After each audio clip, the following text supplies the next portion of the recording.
এই চেহারা নিয়ে এত সুন্দরী একটা মেয়ের সাথে ঘুরছিস, তোর সাহস তো কম না? 50 বার কান ধরে উঠবস কর। ছেলেটিকে বলেই ফারাবি মেয়েটির দিকে ঘুরে দাঁড়ালো। মেয়েটি ভয়ে ভয়ে তাকাচ্ছে। ফারাবি মেয়েটিকে ঘুরে ঘুরে দেখছে, তারপর বলল, সুন্দরী আপু, তোমাকে বেশি কষ্ট দিব না। তুমি ওই যে সাদা শার্ট পরা ছেলেটিকে দেখছো, তাকে গিয়ে শুধু একটা কিস করবা বাস। আর সাজ্জাদ, তোর কাজ হবে সেটা সুন্দর করে ভিডিও করা। মেয়েটি কাঁদো কাঁদো হয়ে বলল, দেখুন ভাইয়া, প্লিজ এটা করবেন না। আমি ওইরকম মেয়ে নই, আমাকে ছেড়ে দিন প্লিজ। আমি হাত জোর করছি, আমার সাথে এটা করবেন না প্লিজ। সোনামণি, তুমি কাঁদছো কেন? তোমাকে কেউ বকেছে? আমি বকেছি? সাজ্জাদ, তুই বকেছিস? কেউ বকেনি। তুমি তোমার কাজ কমপ্লিট করো আর খুশি মনে ক্লাসে যাও। আমাদের কথা না মেনে চললে এই কলেজের উপর কথা একদিনও টিকতে পারবে না। কেন? কলেজ কি আপনার পার্সোনাল প্রপার্টি? তিয়াশা এগিয়ে এসে কথাটা বলল। আরা বাইকের ওপর বসে মনোযোগ দিয়ে ফোন টিপছিল। তিয়াশার কথা শুনে মাথা তুলে ওর দিকে তাকালো। মুগ্ধ নয়নে তাকিয়ে আছে। ও ফারাবি সাজ্জাদের থেকে কিছুটা দূরত্বে বসে আছে। কি হলো, কথা বন্ধ হয়ে গেল? কলেজটা কি আপনার বাবার দেওয়া সম্পত্তি যে আপনার কথা না শুনলে কলেজে থাকতে পারবে না? এখানে মেয়েটা পড়তে এসেছে, আপনার মতো আড্ডা মারতে কিংবা অসভ্যতামি করতে আসেনি। আপনারা নিজেরা পড়াশোনা করবেন না আর অন্যদেরও পড়াশোনা করতে দিবেন না, তাই তো? দেখ তিয়াশা, আমরা সিনিয়র, এটা অধিকার আমাদের। তুমি এর মধ্যে কথা বলতে এসো না। বিষয়টা যখন একটা মেয়ের সম্মানের, তখন কথা তো আমাকে বলতেই হবে। নয়তো আপনাদের মতো ফালতু লোকের সাথে কথা বলে আমি সময় মোটেও নষ্ট করতাম না। সিনিয়র এসেছে, এইসব ফালতু কাজের বেলায় সিনিয়র কই, কাজের বেলায় তো খুঁজেও পাওয়া যায় না। নেক্সট টাইমে যদি দেখি মেয়েটাকে বিরক্ত করছেন, তাহলে সোজা প্রিন্সিপাল স্যারের কাছে যাব। আর স্যারের কাছে গেলে কি হবে সেটা ভালো করেই জানেন। কথাটা শেষ করে তিয়াশা মেয়েটির হাত ধরে চলে গেল।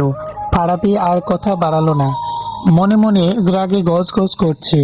আর সাজ্জাদের উদ্দেশ্যে বলল, কি মেয়ে দেখেছিস, মোটটাই দিলে খারাপ করে। মেয়েটি কে রে? আমাদের কলেজে এত সুন্দর সাহসী একটা মেয়ে আছে, আর আমি জানি না। খবরদার, এই মেয়ের দিকে ভুলেও তাকাবি না। প্রিন্সিপাল স্যারের দাড়ি লঙ্কা মেয়ে, লাইন মারার কথা কল্পনাও করিস না। এই প্রথম কাউকে ভালো লাগলো, সে যদি প্রিন্সিপালের মেয়ে হয় আমার কি দোষ? আমি তো তাকে পেয়েই ছাড়বো। এই মেয়ে আমাকে এইভাবে অপমান করে গেল, আর তুই আরাফ এই মেয়েকে নিয়ে ভালোবাসার স্বপ্ন দেখছিস? দোস্ত রাগ করিস না, ভাবি তো একটু না হয় বকছে। ভাবি, ভাবি, এবার ডিটেলস দে। আমি এইসবে নেই বলেই ফারাবি উঠে গেল। সাজ্জাদ উঠে যাবে সেই সময় আরাফ সাজ্জাদকে ধরে বসিয়ে দিল। বন্ধু হয়ে শত্রুর মতো আচরণ করছিস, এ কেমন বন্ধু? একটু হেল্প কর না প্লিজ দোস্ত, প্লিজ। ওকে ঠিক আছে, নাম তিয়াশা, প্রিন্সিপালের মেয়ে, আমাদের সাথে তৃতীয় বর্ষে করে, আমাদের ডিপার্টমেন্টে কলেজ টপার, আজ পর্যন্ত কেউ টপকাতে পারেনি। কি বলিস? আমাদের ক্লাসমেট আর আমি চিনি না? 3 বছর আজ প্রথম দেখলাম, অদ্ভুত। হ্যাঁ অদ্ভুত, কারণ এই মেয়েকে তো ক্লাস আর লাইব্রেরির সাথে কোথাও পাওয়া যায় না। আর তুমি জীবনে ক্লাস আর লাইব্রেরিতে কয়বার পরে দেখেছো, মনে করে দেখো তো। আচ্ছা আমি যাই। কোথায়? ক্লাসে। কি ক্লাসে? তুই তো বললি, ক্লাসে আর লাইব্রেরি ছাড়া আর কোথাও পাওয়া যায় না। আর সেখানে তিয়াশা যেখানে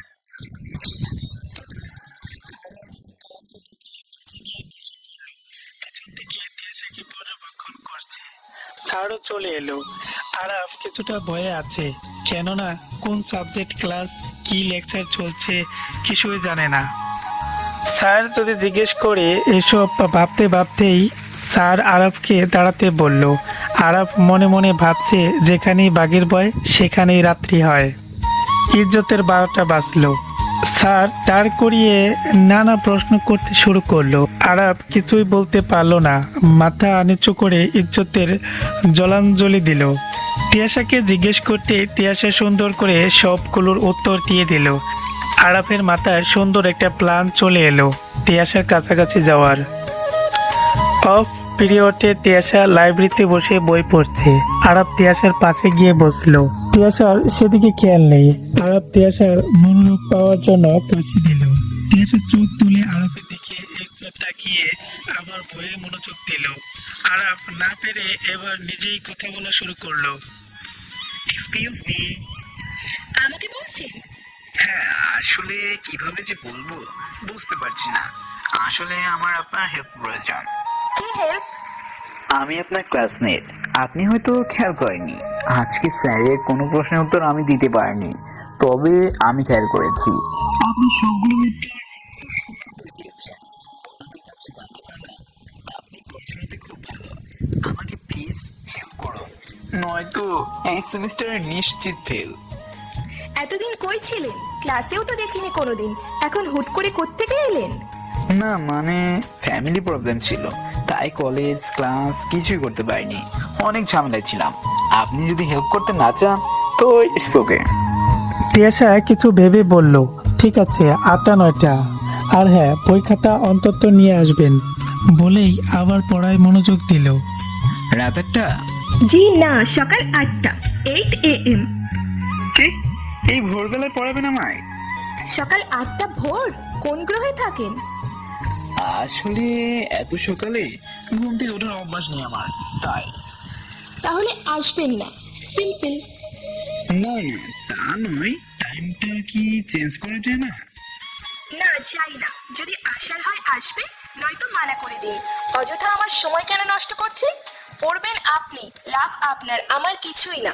সবকিছু তো আর আপনার মন মতো হবে না, তাই না? ওকে ওকে, আসবো। 1 মিনিট এদিক সেদিক যেন না হয়, কাল দেখা হচ্ছে। নাও বাই। বাই। তিয়াশাকে সকাল সকাল বাসা থেকে বের হতে দেখেই তিয়াশার মা বললেন, এত সকালে কই যাস? মামনি, কালই তো বললাম, ভুলে গেছো? ও হ্যাঁ, আজ থেকে তো টিউশন শুরু। তা টিউশনের ফিস হিসাবে কি দিচ্ছে, মন নয় তো? উফ মামনি, আমি চললাম, ক্যান্টিনে নাস্তা করে নিব, বাই। আচ্ছা খেয়ে নিস কিন্তু। তিয়াশা 2 মিনিট বাকি থাকতেই লাইব্রেরিতে ঢুকলো। 15 মিনিট যাওয়ার পরও আরাফের দেখা নেই। তিয়াশা ভাবলো চলে যাবে, কিন্তু কিছু একটা ভেবে বসে রইল। আর তখনই আরাফ এলোমেলো চুল, ফোলা চোখে, শার্টের হাতা গোছাতে গোছাতে তাড়াহুড়া করে লাইব্রেরি রুমে ঢুকলো। আর বসতে বসতে তিয়াশাকে কয়েকবার সরি বলে ফেললো। তিয়াশা উঠে দাঁড়ালো, তারপর বলল, যারা সময়ের মূল্য দিতে জানে না, তাদের জন্য আমি আমার মূল্যবান 1 মিনিট সময়ও ব্যয় করতে চাই না। তারপর হাতটা ধরল। আরাফ তিয়াশার পিছু পিছু গিয়ে অনেকবার সরি বলল, নানান কিছু বলে মানানোর চেষ্টা করছে। ওকে, সেকেন্ড চান্স সবাই ডিজার্ভ করে, দিলাম second chance, and last also. Okay done. ওরা যে যার মতো চলে গেল। পরের দিন তিয়াশা লাইব্রেরি রুমে এসে দেখি আরাফ টেবিলের উপর মাথা ঠেকিয়ে ঘুমিয়ে আছে। বাচ্চাদের মতো লাগছে এলোমেলো চুলগুলো, চোখ নাক ঢেকে রেখেছে। আরফ, আরফ। দুবার ডাক দিতেই আরাফ মাথা তুলে তাকালো। তিয়াশাকে দেখতে পেয়ে ঠিকঠাক ভাবে বসলো। এলোমেলো চুলগুলো ঠিক করতে করতে হালকা হাসি দিয়ে বলল, শুভ সকাল। আরফ, রাতে ঘুমাওনি? আসলে রাতে বাসায় যাইনি। মানে? বন্ধুদের সাথে পার্টি ছিল, 2টা বেজে গিয়েছিল। বাসায় গিয়ে ঘুমালে আর টাইম মতো এখানে আসতে পারবো না, তাই আর বাসায় না গিয়ে রাতে লাইব্রেরিতে ঢুকে বসেছিলাম। আর কখন যে ঘুমিয়ে পড়েছি বুঝতে পারিনি। অবশ্য লাইব্রেরিতে ঢোকার জন্য অনেক ঝামেলা পোহাতে হয়েছে। আজ তো একটা পাগল, সারা রাত বাসায় ফিরেননি, কিছু বলবে না? বলার মতো কেউ থাকলে তো বলবে। বাবা বাইরে আছেন, আমি কোথায় থাকি কি করি তা নিয়ে তাকে কখনো মাথা ব্যথা হতে দেখিনি। আর দাদি আছে ভাবার মতো, কিন্তু সে ফুপুর বাসায়, এছাড়া আমার কে নেই। ও আচ্ছা, চলুন পড়া শুরু করা যাক। হ্যাঁ, যদিও আরফের পড়তে ইচ্ছে করছে না, ও তো শুধু টিউশন কাছাকাছি থাকতে চায়, কিন্তু তার কিছুই করার নেই। তিয়াশা প্রথম চ্যাপ্টার খুলে বসলো, পড়াও শুরু করে দিয়েছে, কিন্তু আরফের মাথায় কিছুই ঢুকছে না। তিয়াশা ব্যাপারটা বুঝতে পেরে একটু হেসে বলল, কোনো ব্যাপার না, আজকে প্রথম দিন তাই এমন লাগছে, কয়েকদিন পড়লে সব বুঝতে পারবে। এভাবেই 4-5 দিন চলে গেল। 4-5 দিনে আরাফ একদিনও লেট করেনি, তবে তিয়াশা ওকে বেশিরভাগ দিনই ঘুমন্ত অবস্থায় পেয়েছে। ওদের মধ্যে সম্পর্কটা সহজ হয়ে গেছে। প্রতিদিন পড়া শেষ করে একসাথে ক্যান্টিনে যায়, নাস্তা করে ক্লাসে যায়। আরাফে ওর বন্ধুদের সাথে দূরত্ব বেড়ে চলেছে, কেননা সারাদিন ও তিয়াসার সাথে সাথেই থাকে। ওদের মধ্যে ভালো একটা বন্ধুত্ব সৃষ্টি হয়েছে। 8টা-9টা বাজে আরাফ লাইব্রেরিতে বসে আছে, কিন্তু তিয়াসার দেখা নেই। মেয়েটা কখনো 1 মিনিটও লেট করে না। আরাফ ভাবলো হয়তো কোনো কারণে দেরি হচ্ছে, চলে আসবে। বসে থাকতে থাকতে 8টা-27 বাজতে চলেছে। আরাফের এখনো টেনশন হচ্ছে, তিয়াসার কিছু হলো না তো? ফোন নাম্বারও তো নেই যে ফোন করে কোনো খোঁজ নেবে। না, এভাবে আর বসে থাকা যায় না, অন্যভাবে খোঁজ নিতে হবে। উঠে দাঁড়াতেই তিয়াসা হাঁপাতে হাঁপাতে এসে দাঁড়ালো। আই এম সরি আরাফ, মাঝ রাস্তায় এসে গাড়ির চাকা পাংচার হয়ে গেছে। অন্য গাড়ি পেতে অনেক সময় লেগেছে, তাই দেরি হয়ে গেল। তোমার নাম্বারও ছিল না যে ফোন করে জানাবো। এতক্ষণ বসেছিলে, বসিয়ে রাখার জন্য সরি। সবার আগে নাম্বার দাও, তারপর কথা বলো। তুমি জানো কত টেনশন হচ্ছিল? আমি ভাবছিলাম পথে গেছে ওর হলো নাকি। টেনশনে আমার হাত পা জমে যাচ্ছিল। যে মেয়ে 1 মিনিট লেট করে না, সে 27 মিনিট লেট করেছে, চিন্তাতে তো হবেই। তিয়াসা কথা না বাড়িয়ে নাম্বার দিল। এরপর ফোনে কথা বলা, যেসব চ্যাটিং শুরু হয়ে গেল। ছুটির দিনে তিয়াসার বাসায় যাওয়া আসা হয় আরাফের। তিয়াসার আম্মুর সাথে বেশ ভাব হয়ে গেছে। মা মরা ছেলেটা প্রতিদিন কেমন একটা টান টান অনুভব করে। আসলেই খাতে যত্ন করে, এটা সেটা রান্না করে খাওয়ান। দুজনে মিলে নানা বিষয়ে কথা বলেন, আড্ডা দেন। একদিন তিয়াসা নিচে নামতে নামতে কোনো একটা ছেলের কণ্ঠ শুনে ড্রয়িং রুমে যেতেই দেখে যে আরাফ সোফায় আরাম করে বসে মামুনির সাথে বসে বসে। এই গল্পের পরবর্তী পার্ট আমাদের নতুন চ্যানেলে আপলোড করা হবে। চ্যানেলটির লিংক ডিসক্রিপশন বক্সে দেওয়া আছে, ওখান থেকে সবাই দেখে নেবেন। বসে গল্প করছে আর চর্চের শব্দ কাশে উঠে গেছে। তুমি এখানে কখন এলে আর কিভাবে এলে? আরে থাম থাম, একসাথে এত প্রশ্ন করলে উত্তর দিব কিভাবে? তোরা কথা বল, আমি রান্নাঘরে যাচ্ছি। তোমাদের বাড়িটা বেশ সুন্দর। ঠিকানা পেলে কই? সে পেয়েছি, তোমার মা চমৎকার মানুষ, তোমার মতো কাঠ বিস্কুট নয়। শাট আপ, কেন এসেছো সেটা বলো। প্রেম করতে। করবে? কি? পড়তে এসেছি, টেস্ট পরীক্ষা বেশি দেরি নাই, ছুটির দিনেও বসে থাকতে চায় না। তুমি কি ছুটির দিনেও আমাকে একটু শান্তি দেবে না? না। এরপর থেকে ছুটির দিনও আরবকে তিয়াসার পড়ার ঘরে কিংবা ড্রয়িং রুমে বসে গল্প করতে দেখা যায়। তবে সব কিছুই তিয়াসার পাওয়ার আড়ালে বা অজান্তে। তিয়াসা আর আরাফের বন্ধুত্ব এখন শুধুই কলেজে আবদ্ধ নয়। তিয়াসার বাসা, বিভিন্ন রেস্টুরেন্ট, রিড স্থান, মোবাইল, ফেসবুক একে অপরকে অনেকাংশে জড়িয়ে পড়েছে। আজ কলেজে কোনো বিষয়ে কোনো কারণে অফ যাচ্ছে। এর মধ্যে আরাফ তিয়াসাকে বলল ক্লাস নেই, চলো বাড়ি যাই ঘুরে আসি।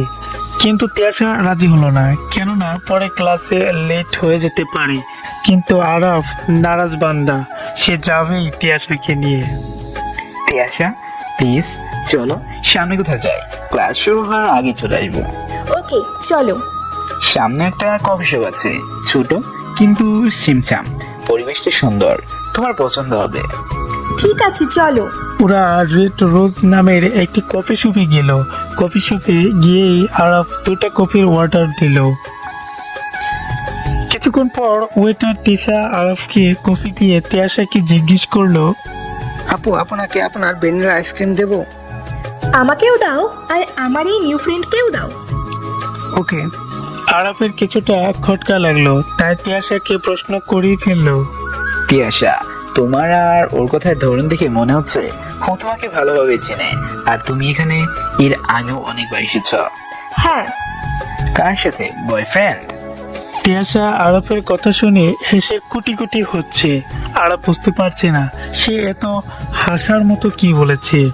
তিয়াসার না উত্তর শোনার জন্য ওর মন অস্থির হয়ে উঠেছে, বুক ধড়ফড় করছে, প্রাণ আসছে আর যাচ্ছে। মেয়েটা হেসেই চলেছে। না, এটা আমার বাবার কফি শপ, তাই আমাকে চেনে, আমিও চিনি। ও আচ্ছা, এই ঘটনা। তাহলে আজ তুমি আমার ট্রিট দিবা? সে আর বলতে।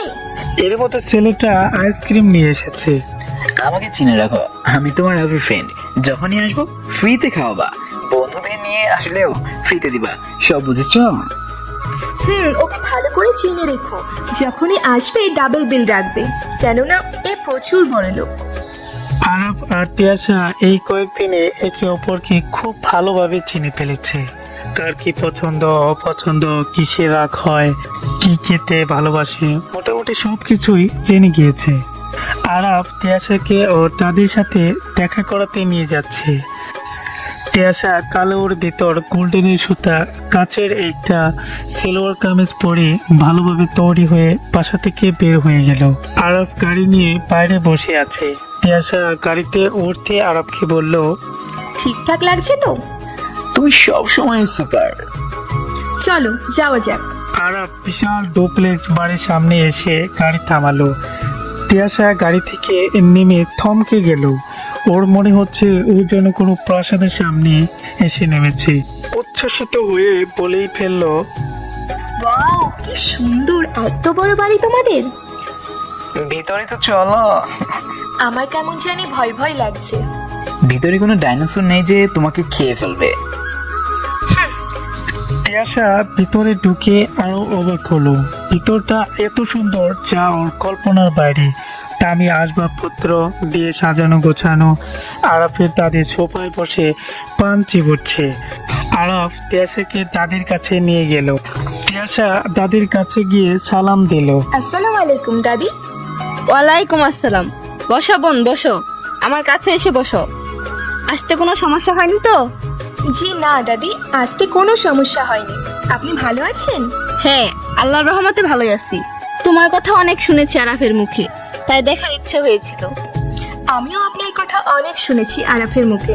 ভালোই হলো আপনার সাথে দেখা হয়ে। আপনার সাথে কথা বলে অনেক ভালো লাগছে। অনেকটা সময় তিয়াশা তাদের সাথে গল্প করলো আর আরব নীরব দর্শক হয়ে তাদের দেখছিল। দাদির সাথে গল্প শেষ করে আরফের রুম দেখাতে নিয়ে গিয়েছিল। লাঞ্চ শেষ করে আরফ নিজেই তিয়াশাকে বাসায় পৌঁছে দেয়। তারপরে ওই দাদির কাছে ছুটে যায়। দাদি কেমন কেমন দেখলে? খুব মিষ্টি মেয়ে, তোর পছন্দ আছে। দেখতে যেমন মিষ্টি, কথাও বলে মিষ্টি মিষ্টি। আমার তো বেশ লেগেছে।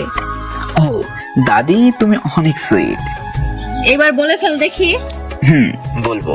কয়েকদিন পর টেস্ট পরীক্ষার রেজাল্ট বের হবে, যেখানে প্রতি পরীক্ষার সামনে পিছনে ডানে বামে যারা বসে তাদের খাতা কপি করে বাসা থেকে আনা একটা কাগজের টুকরো নকল করে কোনো রকম টেনে টুনে পাস করতো। সেখানে কারো সাহায্য ছাড়া, কোনো প্রকার নকল ছাড়াই আরব পাস করে গেছে নিজের যোগ্যতায়। অবশ্য পুরো কৃতজ্ঞই তিয়াশার। 1 মাস অনেক কেটেছে মেয়েটা, তাই ওকে একটা ট্রিট দেওয়া যাক। তিয়াশা বেশ খুশি, মনে হচ্ছে আরফের চেয়েও বেশি খুশি। ট্রিট দিতে চাইলে রাজি হয়ে গেল। ওরা দুজনে বড় একটা রেস্টুরেন্টে গেল। খাওয়া দাওয়া শেষ করে আরফ তিয়াশাকে চোখ বন্ধ করতে বলল। তিয়াশাও আরফের কথা মতো চোখ বন্ধ করলো। আরফ তিয়াশার হাতে কিছু একটা পরিয়ে দিল।